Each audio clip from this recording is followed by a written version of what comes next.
Miner's Minute.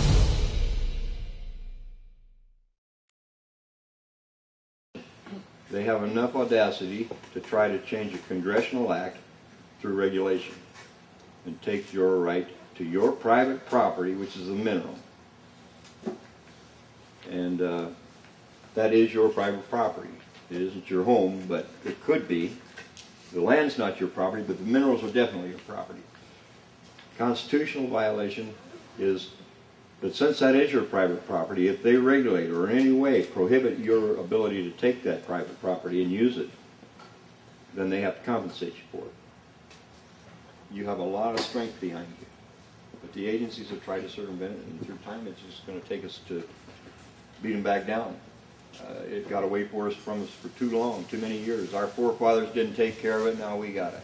And if we don't take care of it, our young will have to do it. Pat and I went out and challenged him one time. I took a ticket for damaging government property with a penknife and a pan. The Forest Service, I refused to quit. We had dredges in the water, we had high bankers, we had metal detectors, we had dry washers. And he'd come over the hill and he says, "All right, all you people out here, you're breaking the law." What law? Well, the law.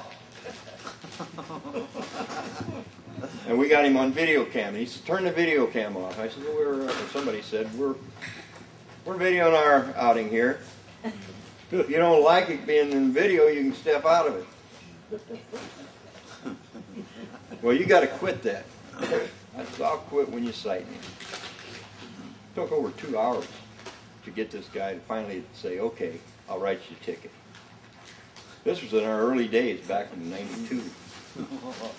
And so he wrote me a ticket, and we took pictures of it. You know, I'm holding my damaging tools. The oldest man in the crowd was about 75 then, and he was sitting in the driver's seat of the Forest Ranger's truck, and the Forest Ranger was standing behind his truck like this, scratching his chin. We all went home happy. I got a letter from Denver saying I had to appear in federal court in Ventura. So they gave me a date, and then 3 days before I had to go to court, I got a letter from the Forest Service stating there's no need to appear in federal court. The citing officers saw no violations of law. But I'd already learned about that, so I appeared in court anyway. Lo and behold, my name was still on the docket. So if I hadn't been there, I'd have had a federal warrant out for failure to appear. So I get up in front of the judge, and he says, "How do you plead?" I said, "I don't." He said, "Well, you got to make a plea." And I said, "No, Your Honor." I said, "I don't." He said, "Yeah, you do." "What makes you think you don't have to plead?"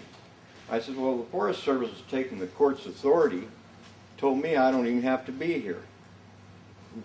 I said, "Here's the letter." He read it. He says, "Will you stay here for an hour?" And I said, "Yeah." He sent out for the Forest Service. I brought him in.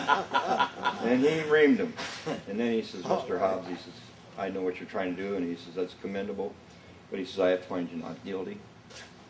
I said, "Well, Your Honor, what should I do now?"